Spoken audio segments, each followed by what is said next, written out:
Bueno, pues vamos a dar inicio. Bienvenidos a todos y a todas a esta conferencia del día de hoy.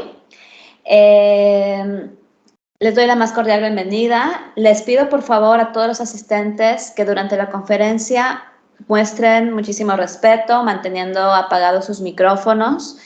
En caso de que tengan alguna duda o que les surja alguna duda, algún comentario, les pido que me levanten la manita y al final de la conferencia se les va a dar pues la oportunidad de preguntarle o de comentarle algo al conferencista. A ver, esa es la única regla que tenemos por ahora. Me permito presentar al físico Sergio de Regulés Ruiz Funes. Sergio es físico y divulgador de la ciencia, es coordinador científico de la revista Cómo Ves de la UNAM, es autor de más de 10 libros de divulgación científica publicados en varios países, fue becario en literatura de la Fundación Civitella Ranieri de Nueva York y 2 veces finalista del Premio Internacional de Divulgación de la Ciencia Ruy Pérez Tamayo. En 2019 ganó el Premio Nacional de Divulgación de la Sociedad de Divulgación de la Ciencia y la Técnica, otorgado por la Sociedad Mexicana para Divulgación de la Ciencia y la Técnica, y en 2021 el Premio Latinoamericano a la Divulgación de la Ciencia y la Tecnología, otorgado por la Red POP. Pues como verán, chicos, chicas, tenemos a un súper invitado que nos trae la conferencia Cielo Sangriento y nos habla de los meteoritos, ¿verdad, Sergio?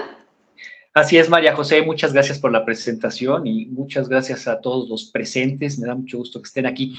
Les voy a platicar, esta es una conferencia normalmente más larga, aquí tenemos menos tiempo, entonces la versión supersónica de la plática Cielo Sangriento. Lo que pueda faltar lo pueden encontrar en este bonito libro, después les pongo una imagen en la presentación, se titula Cielo Sangriento, está publicado por el Fondo de Cultura Económica y aquí vienen muchos más detalles más interesantes que no les voy a poder contar el día de hoy. Pero déjenme empezar con una foto de un libro que había en mi casa cuando yo era niño, que se llamaba Maravillas y Misterios del Mundo Animal. Perdón, María José, yo ya me arranqué, ya estábamos listos. Sí, parece que sí. Bueno, este libro era un libro así gigantesco, lo publicaba la editorial Reader's Digest. Y en mi casa lo usábamos mucho porque éramos 5 hermanos y conforme íbamos pasando por la escuela primaria, siempre había alguien a quien le pedían la clásica maqueta de dinosaurios, ¿no? Y esta era una ilustración que venía en una de las páginas del libro Maravillas y Misterios del Mundo Animal, con esta escena del periodo Cretácico, que fue el último de los 300 millones de años que duraron todas las especies de dinosaurios. Y se veía esta escena maravillosa en la que vemos muchas especies de dinosaurio, entre ellos el famoso tiranosaurio Rex aquí presente, y la usábamos para hacer la maqueta, y nos encantaba hacer la maqueta año con año con año, ¿no? Esta imagen yo la vi tantas veces que me la sabía ya así de memoria, ya ni la necesitábamos consultar para hacer las maquetas. Y aquí lo que se ve... Sergio, te voy a interrumpir tantito. ¿Puedes poner la presentación en grande? Lo que pasa es que se ven los cuadritos. Bueno, no sé si ya la pusiste. Pues fíjate que según yo la tenía en grande. No se ve, o sea, ¿ven puros cuadritos? Ajá, o sea, veo Cielo Sangriento, una imagen de dinosaurio, otra imagen de dinosaurio, una como tipo del Arca de Noé. O sea, veo como que todas las diapositivas. Uy. A ver. No sé si quieras volver a compartir y a ver si de esa manera. Así, déjame ver. Sí, qué raro, ¿no? Porque según yo puse la presentación. A ver, permíteme. La pongo en grande y ahora, lo que es que cuando la pongo en grande me salgo de Teams. Dame un segundito. Sí, un segundito. No te preocupes. Vamos a resolver esto, chicos, para que quede todo bien. Encima de que tenemos poco tiempo y yo aquí haciendo mensaje. Ok, entonces déjame buscar la pantalla correcta, ventana, claro, sí, fue mensada mía, acá está, ¿ahora sí? A ver, todavía no se está compartiendo. Dejas de compartir, de hecho, ahora sí, ahora ya se está compartiendo. Déjame. Ya se ve la más una, ¿no? Grandota. Ya se ve la primera, que es el título. Perfecto, entonces estaba contando de esta imagen que venía en ese libro y que usábamos. Entonces había una escena con un montón de especies de animales que ya no los vemos hoy por ningún lado, ¿no?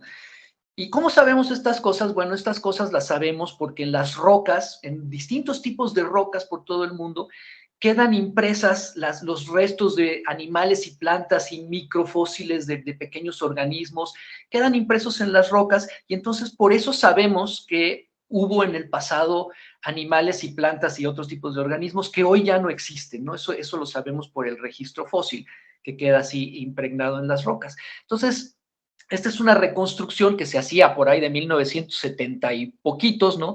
Así era como se veían estas imágenes, reconstruido todo a partir del registro fósil, que tiene un montón de problemas, pero bueno, es lo mejor que podemos hacer los científicos, es tomar los datos que tenemos y a partir de esos datos tratar de reconstruir el pasado con otras cosas que sabemos. Lo más chistoso es que si ustedes ven este tiranosaurio aquí, seguramente lo van a ver muy raro, ¿no? Bueno, esta es una imagen más reciente de un tiranosaurio.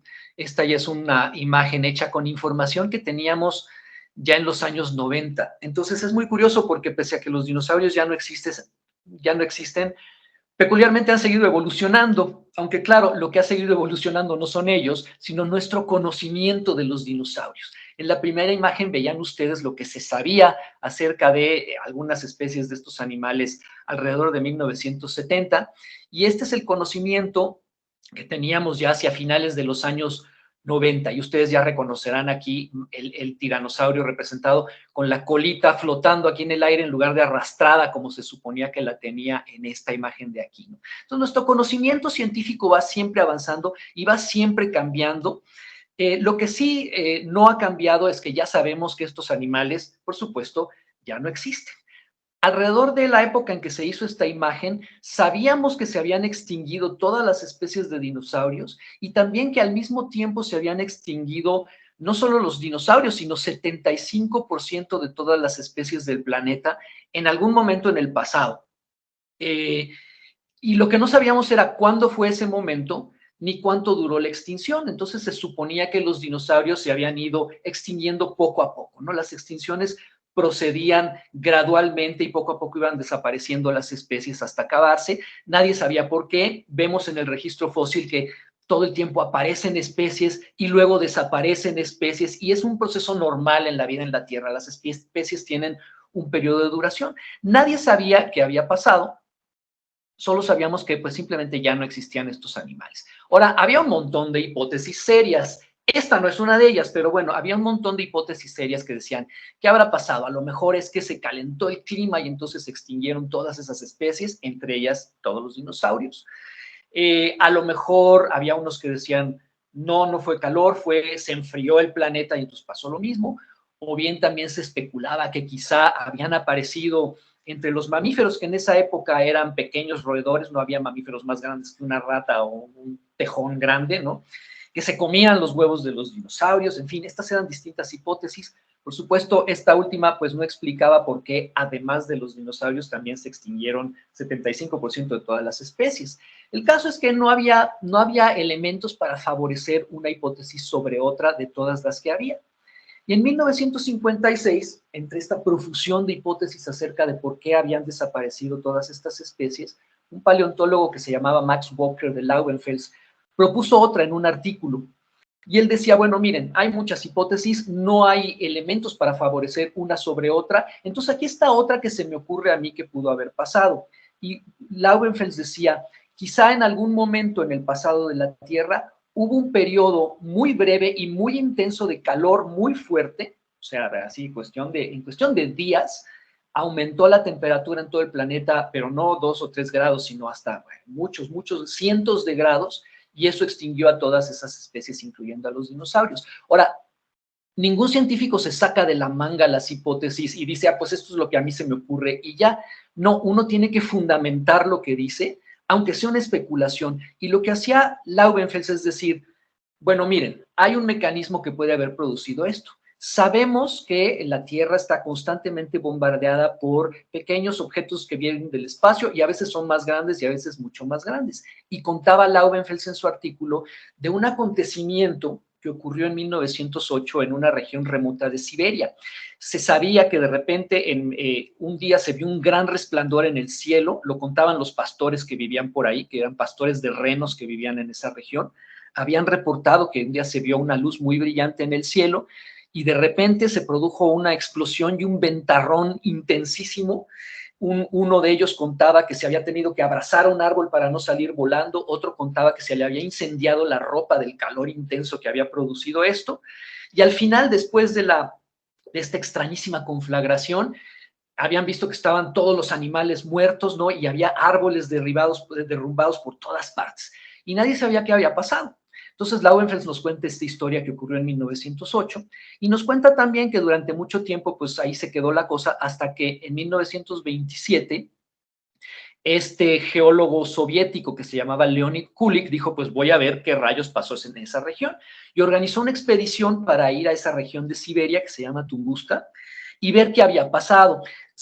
La gente pensaba, los científicos pensaban, pues debe haber sido el impacto de algún objeto grande, y Kulik pensaba que a lo mejor había caído un meteorito metálico muy grande y que a lo mejor si encontraba los restos de ese meteorito, pues se podían aprovechar los metales para la industria de la recientemente formada Unión Soviética, y con ese argumento pidió dinero y se lo dieron con mucho gusto.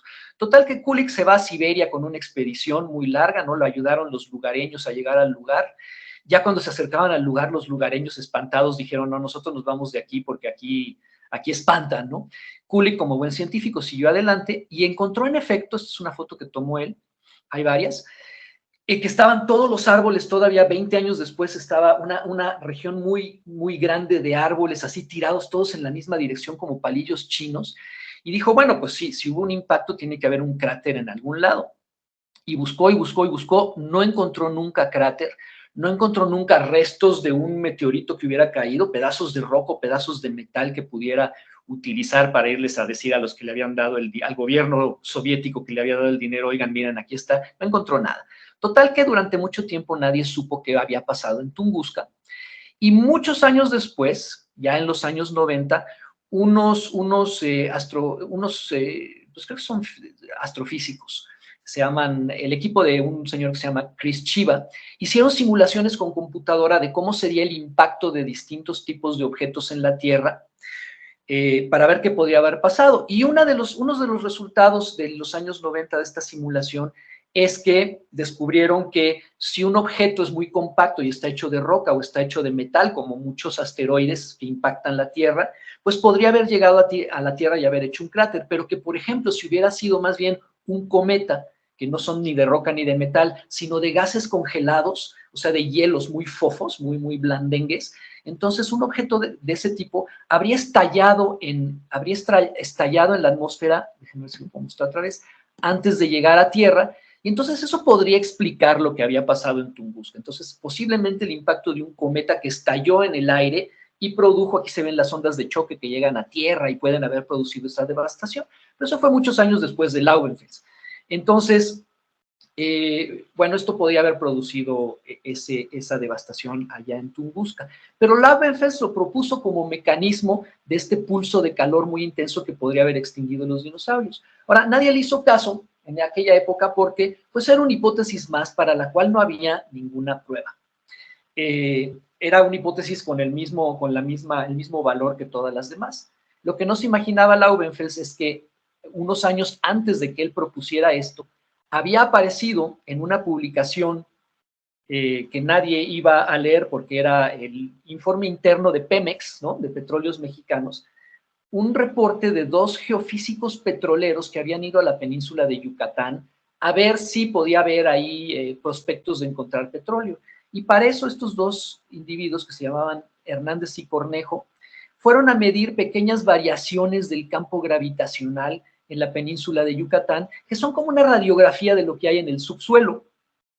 Y lo que encontraron es esta imagen, ¿no? Que dijeron, bueno, aquí en el subsuelo vemos con las variaciones gravitacionales, vemos estas curvas, entonces posiblemente en el subsuelo debajo de la península de Yucatán, aquí se ven unas especies de arcos, ¿no?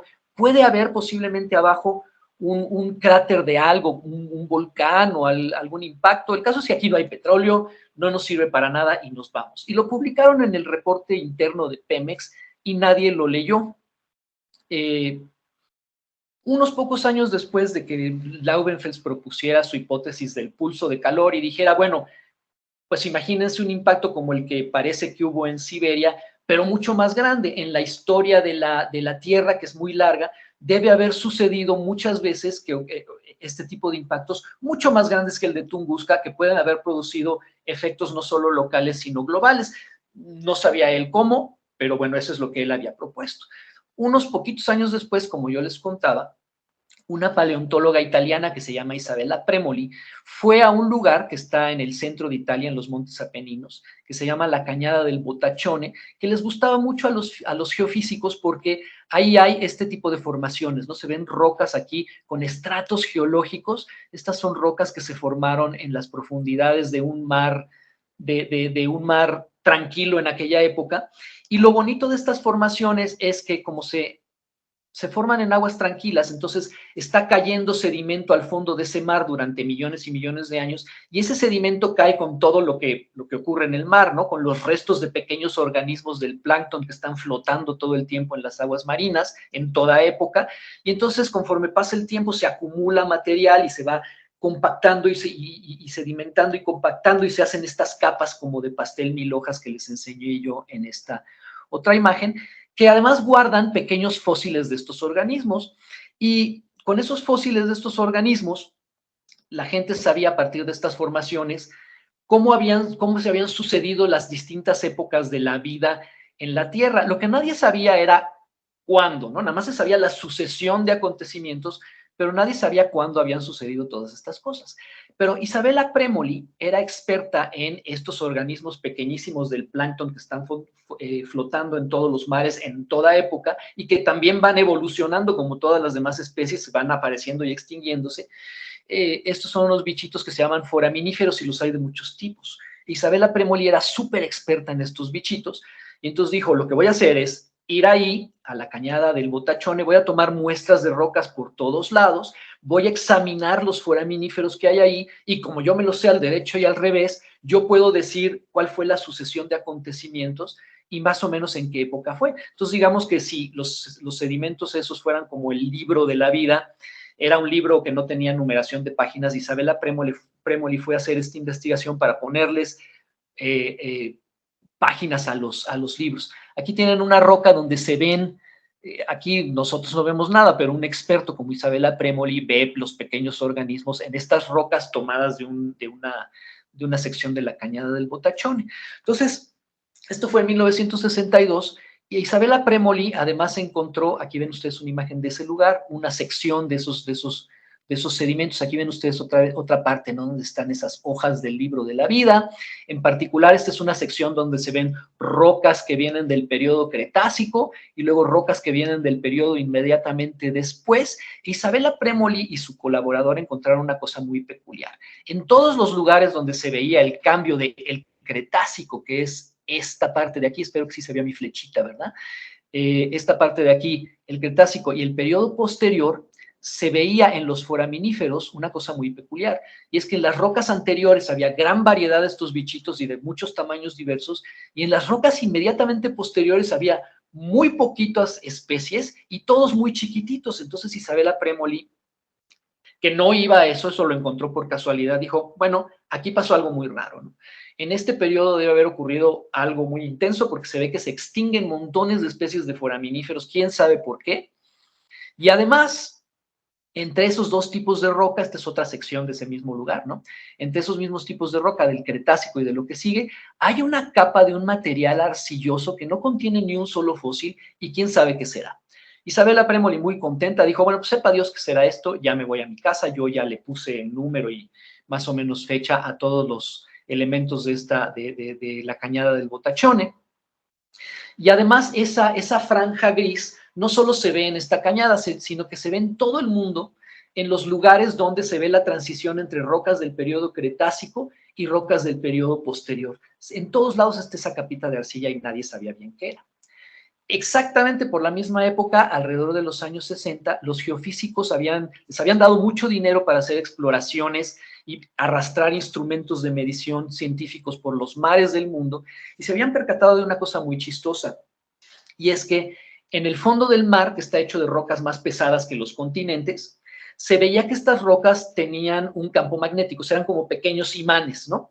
Y tenían un campo magnético que se podía explicar muy fácilmente. Era simplemente que cuando se forman estas rocas y están fundidas, tienen pequeños elementos magnetizables como pequeñas brujulitas, y cuando está en forma líquida la roca, pues el campo magnético de la Tierra le impone su dirección, ¿no? Y cuando se solidifica la roca, pues queda impreso el campo magnético terrestre en las rocas marinas. Entonces dijeron, miren qué bonito, aquí tenemos una historia de cómo fue el campo magnético. Pero había un misterio rarísimo que encontraron en esa época.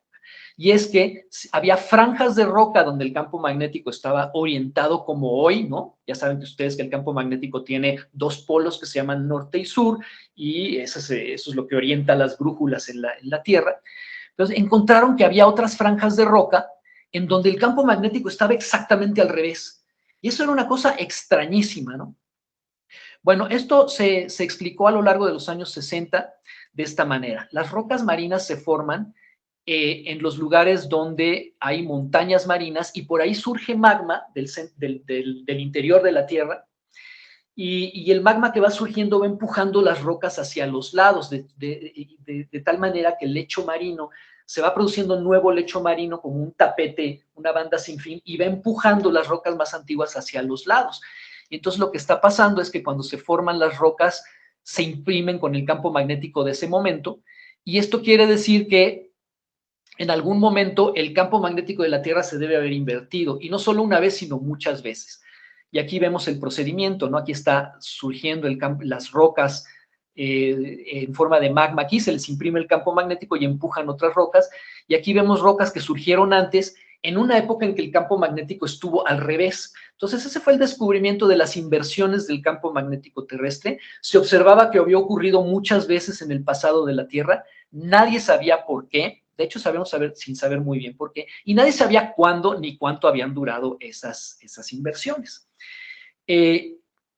Así estaban las cosas, ¿no? Con este descubrimiento de las inversiones del campo magnético de la Tierra, cuando un joven geofísico que se llama Walter Álvarez decidió irse a Italia para tratar de demostrar cómo se habían formado los montes apeninos que atraviesan la península, y también para tratar de demostrar que la península de Italia había girado hasta encontrarse en su posición actual. Y eso se le había ocurrido a partir de estas inversiones del campo magnético. Él dijo, bueno, pues voy a tomar rocas de las muestras de ese mismo lugar de la cañada del Botachone que les enseñé, voy a ver cómo está orientado el campo magnético, y con eso a lo mejor puedo demostrar que a lo largo del tiempo, conforme obtengo yo rocas de distintas épocas, voy a ver girar las brujulitas magnéticas de estas rocas, y con eso demostraré que Italia giró hasta su posición actual.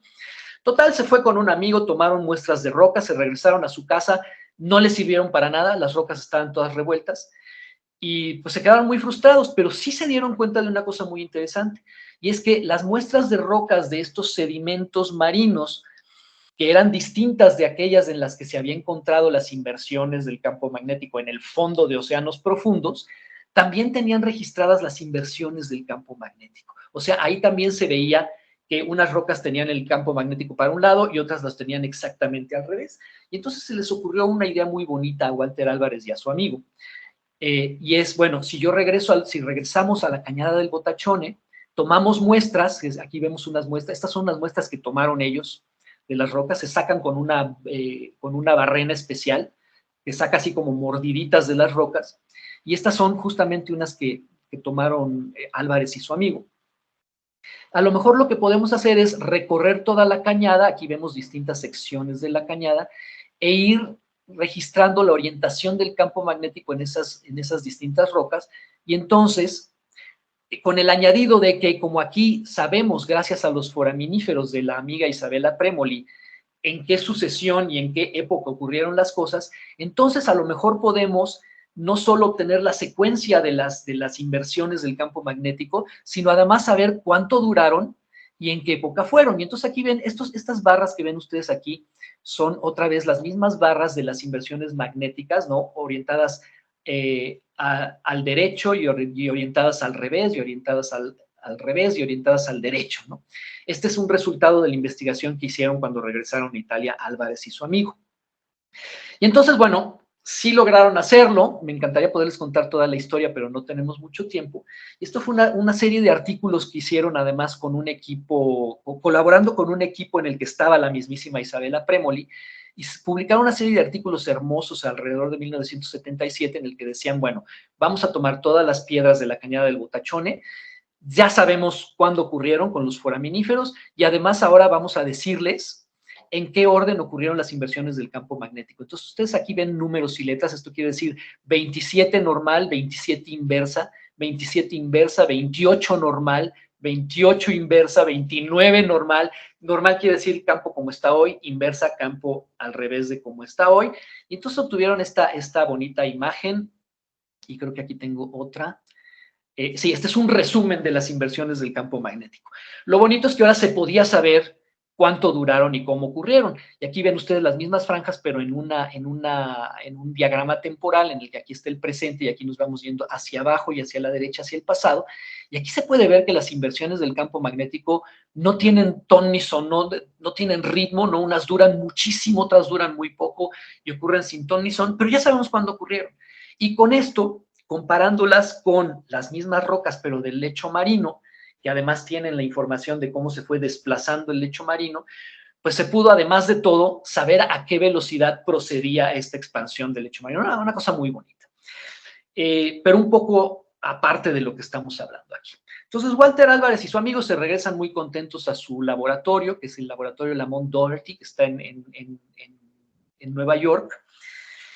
Y por esa época, otro de los amigos que habían colaborado en esta serie de artículos le platicó a Walter Álvarez que los dinosaurios habían desaparecido más o menos por la misma época en la que se registraba aquella catástrofe de foraminíferos que notó Isabella Premoli en los años 60, ¿no? En que se había producido una gran extinción de estos bichos con la capa esa de arcilla intermedia misteriosa. Y Walter Álvarez dijo, ¿y no será que la capa de arcilla tiene algo que ver y podría explicarnos qué pasó tanto con los dinosaurios, con los foraminíferos?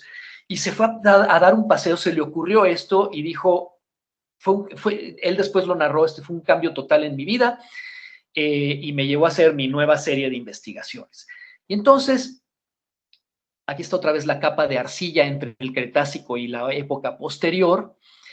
Y Walter Álvarez dijo, bueno, pero ¿cuánto tardó en formarse? Entonces le platicó esto a su papá, que era un físico muy famoso, que se llamaba Luis Álvarez, premio Nobel incluso en física, y le dijo, oye, pues a ver si a ti se te ocurre cómo podríamos saber cuánto tiempo tardó en formarse esta capita de arcilla, a ver si eso nos dice de dónde proviene y qué puede haber pasado en esa época donde claramente pasó algo importante, porque se extinguieron no solo todos esos foraminíferos, sino además los dinosaurios y 75% de todas las especies del planeta. Y a Luis Álvarez se le ocurrió una idea hermosísima, y es esta. La Tierra, como ya dije, no está todo el tiempo siendo bombardeada por material que viene del espacio. Ustedes cualquier noche pueden asomarse y si tienen paciencia a lo mejor ven una estrella fugaz. Bueno, eso es un fragmento de roca muy chiquito que penetra en la atmósfera y se calienta por fricción con el aire y cae a tierra. Y esto está pasando todo el tiempo durante toda la historia de la Tierra, un espolvoreo continuo de material proveniente del espacio. Entonces Walter Álvarez dijo, pues vamos a medir si este material, cuánto contiene de este material del espacio la capita de arcilla gris, ¿no? Y a partir de ahí a lo mejor podemos saber cuánto dura, suponiendo que el ritmo de espolvoreo de material espacial es constante durante todo el tiempo. Es una idea muy bonita. Ahora, ¿cómo saber qué es material espacial? Pues son rocas y metales igualitos a los que hay en la Tierra, con una pequeña variación, y es que en la Tierra ciertos metales muy pesados, como la Tierra se formó en estado más o menos líquido, pues los materiales más pesados tendieron a irse al centro, al núcleo de la Tierra y a las capas internas, y en la corteza quedaron preferentemente materiales más ligeros, como roca, sílice y cosas así, ¿no? Silicio, oxígeno y cosas de esas. Y los metales pesados son muy poco frecuentes en la corteza terrestre, metales como iridio, como platino, como oro y plata y cosas así. Sin embargo, en el material espacial, en los meteoritos que tenemos, ¿no? Vemos que contienen grandes cantidades de iridio. Entonces, a partir de mediciones del iridio en las rocas, eso distinguía el material espacial y se podía calcular cuánto de este material contenía la capa de arcilla.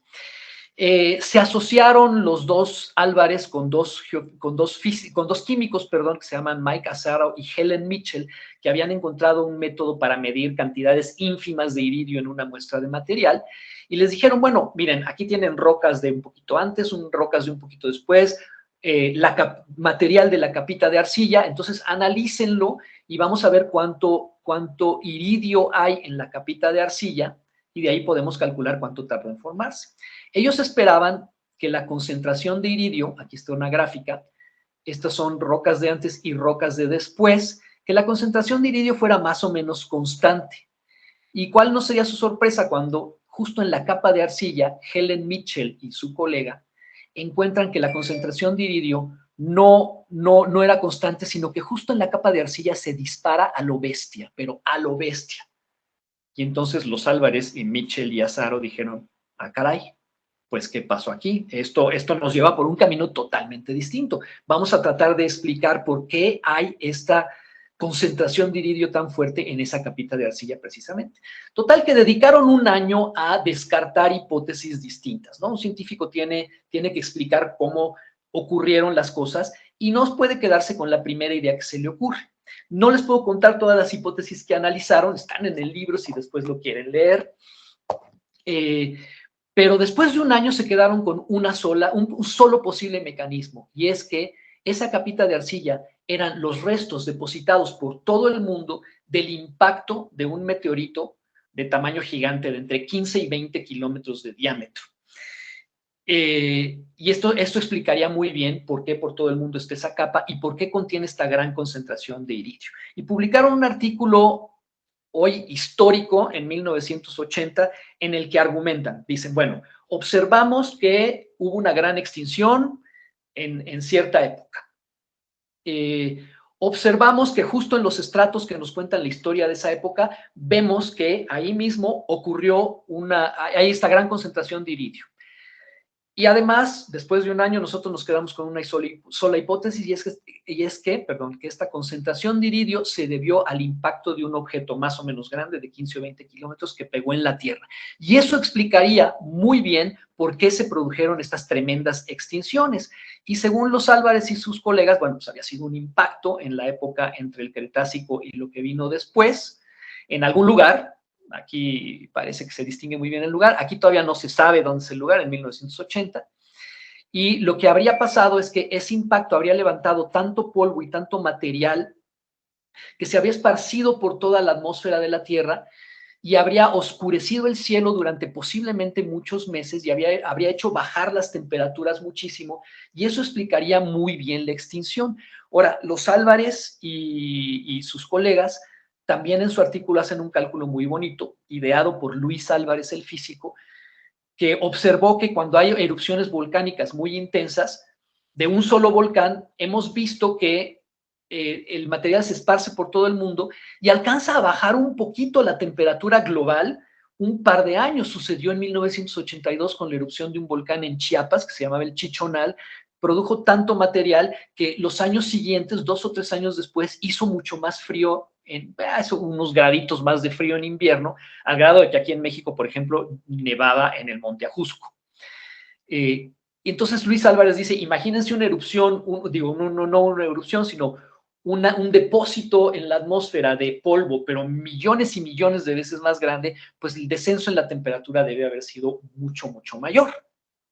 Entonces, en 1980 publican este artículo en que dicen, proponemos que la extinción del Cretácico se debió a un impacto. Ahora, lo chistoso es que en ese momento salió el artículo, al mismo tiempo se le había ocurrido a otro paleontólogo que se llama Jan Smith lo mismito.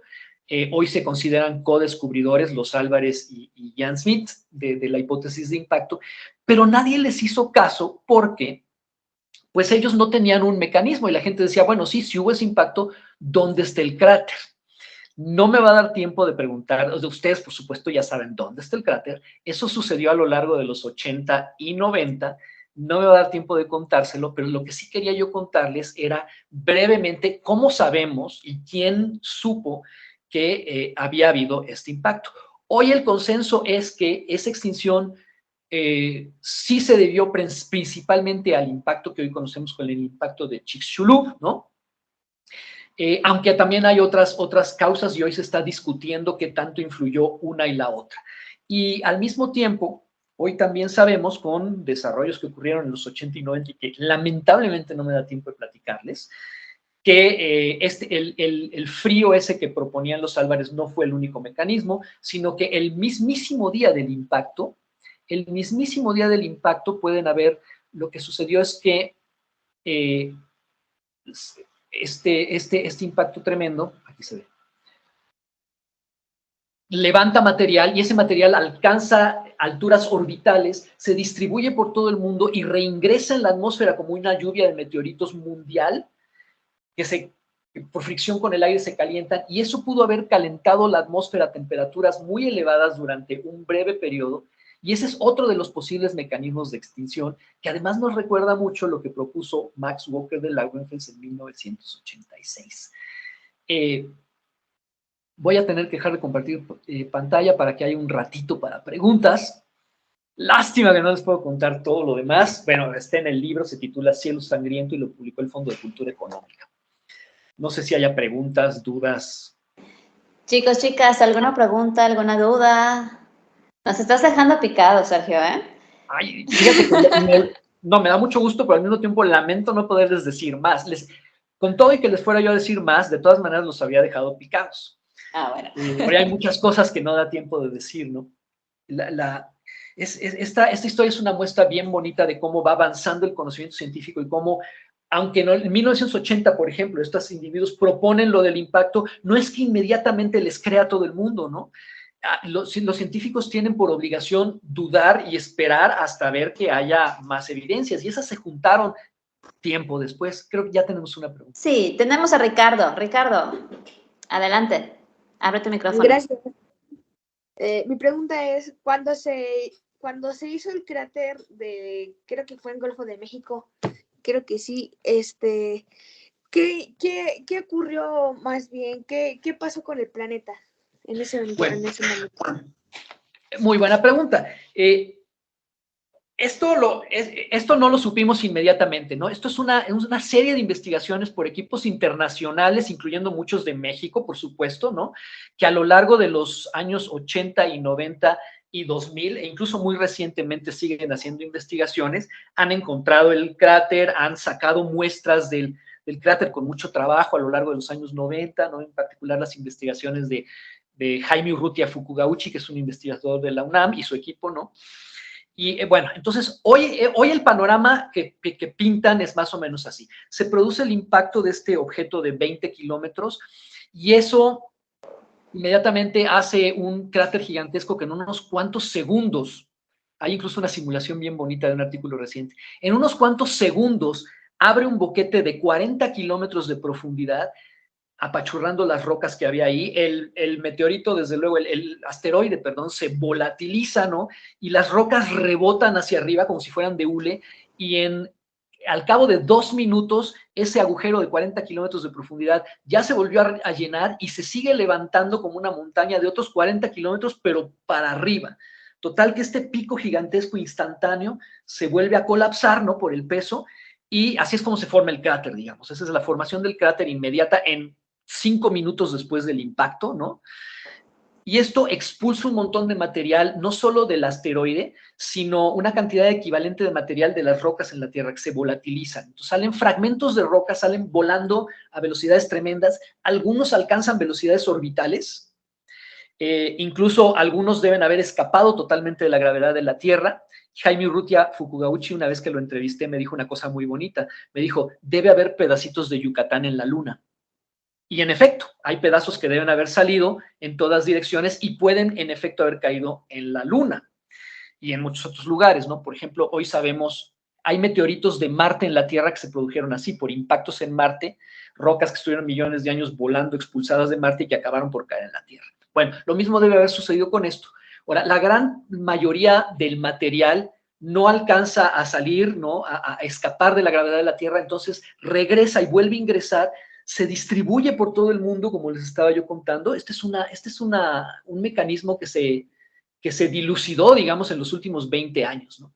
Entonces vuelve a ingresar todo ese material de tal manera que por todo el mundo tienes una lluvia de meteoritos que están, que ves así, ¿no? Una lluvia de meteoritos incandescentes por todo el mundo, que calientan tremendamente la atmósfera. Eso puede haber producido la gran mayoría de las extinciones. Después, cuando se deposita este material, queda ahora sí el polvo que decían los Álvarez. Posiblemente la atmósfera se oscureció al grado de que a mediodía no veías más allá de tus narices porque era como boca de lobo. Y además, por supuesto, empezó a hacer un frío tremendo. Sin sol y con ese frío, las plantas ya no pueden hacer la fotosíntesis, se caen las cadenas alimenticias, ¿no? Porque pues las plantas que reciben la luz del sol son el fundamento de toda la alimentación de todos los bichos del planeta, incluyéndonos a nosotros, ¿no? Las plantas se comen al sol, un bicho se come las plantas y nosotros nos comemos ese bicho, básicamente. Entonces se cae esta cadena porque las plantas, pues la gran mayoría desaparecen, ¿no? Y entonces se produce el resto de las extinciones y al cabo de varios meses se disipa por fin el polvo y bueno, y la vida o lo que quedó de ella puede volver a seguir. Esta es más o menos la imagen que tenemos hoy de lo que pasó tanto ese día como meses después. No sé si tenemos tiempo para otras preguntitas. Ricardo, te estaba preguntando algo. Es el mismo que te preguntó. ¿Y eso qué, Ricardo? ¿Repites, por favor? Después de eso ya sucedió como la evolución de nosotros, ¿no? Después de ese impacto. Bueno, no lo dije. Sí, desde luego se extinguieron un montón de especies. Las que quedan, pues, siguen viviendo, ¿no? Las condiciones en el planeta van cambiando y van evolucionando por mecanismos que tampoco les puedo platicar porque no nos da tiempo, pero bueno, todos ustedes saben que la evolución va caminando, ¿no? Ahora, esto ocurrió hace 65 millones de años y nuestra especie, si uno se quiere poner generoso con el tiempo, no tiene más de, si te quieres poner generoso y considerar humanos antepasados muy remotos, 3 millones de años. Entonces, de 65 al milloncito de años que puedan tener nuestros más recientes antepasados, es mucho tiempo, ¿no? Entonces, lo que sí se observa en todos los fósiles es una fauna y flora y bichos completamente distintos en los fósiles posteriores a la capa de arcilla, ¿no? Y por supuesto, bueno, la evolución siguió y hay un montón de épocas y periodos entre los dinosaurios y nosotros. Pero sí, lo que sí sucedió es que en tiempos de los dinosaurios, los mamíferos, que son nuestros antepasados, eran unas cuantas especies y todas chiquititas, ¿no? Como un tejón, ¿no? Nada más grande que un perro, porque no había, los dinosaurios ocupaban todos los nichos ecológicos. Desaparecidos los dinosaurios, los mamíferos pueden ocupar todos esos nichos ecológicos y aparecen bichos grandes, chiquitos y de todas dimensiones. Y con mucho tiempo, pues todas las especies de mamíferos que hay hoy, incluyéndonos a nosotros. Pero muy, muy, muy posterior, ¿no? Somos muy posterior. Mucho. Tenemos varias preguntas más. Gracias, Ricardo. Tenemos varias preguntas más. Vámonos al menos a una para que nos dé el tiempo. Bismarck, tú fuiste el siguiente en levantar la mano. Es que hace rato comentó que si eres paciente y miras al cielo en la noche puedes ver una estrella fugaz. ¿Cada cuánto puedes ver una estrella fugaz?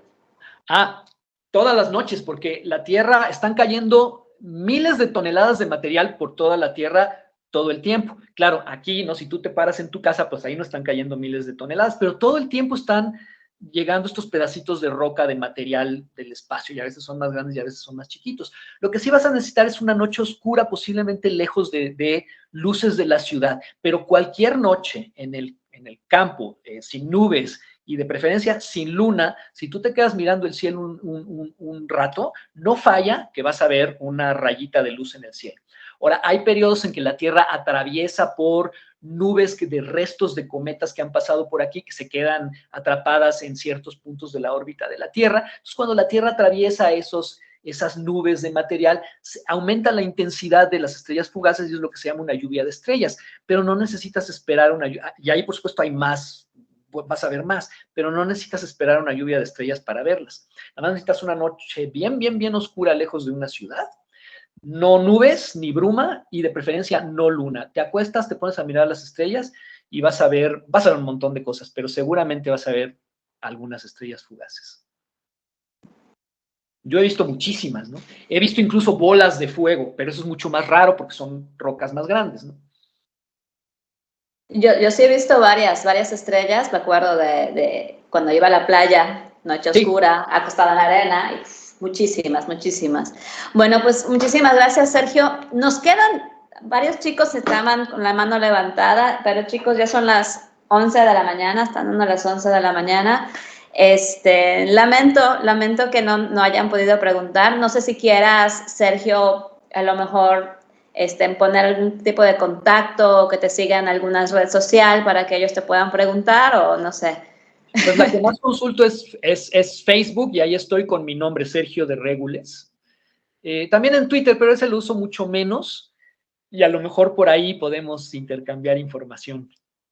Perfectísimo. Y bueno, y el libro que nos estabas comentando, ¿no? Que seguramente eso puede resolver muchas de las dudas que tienen Bueno, y los además yo creo chicos. que les va a gustar, porque lo escribí para que sea divertido y que se pueda leer a gusto en la playa mientras esperas las estrellas fugaces. Excelente, Sergio. Pues muchísimas gracias por estar con nosotros. Muchas gracias, chicos y chicas, por su participación.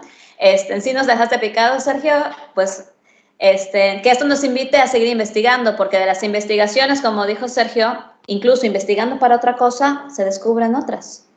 Y así se van descubriendo hasta que lleguemos a una teoría ya más sustentada, ¿no? Pues muchísimas gracias, Sergio, y cuídense mucho, chicos. Les esperamos en 10 minutos más en la ronda de evaluaciones para escuchar los proyectos de sus compañeros. Gracias, María José, y gracias, chicos y chicas. Hasta luego. Bye, bye.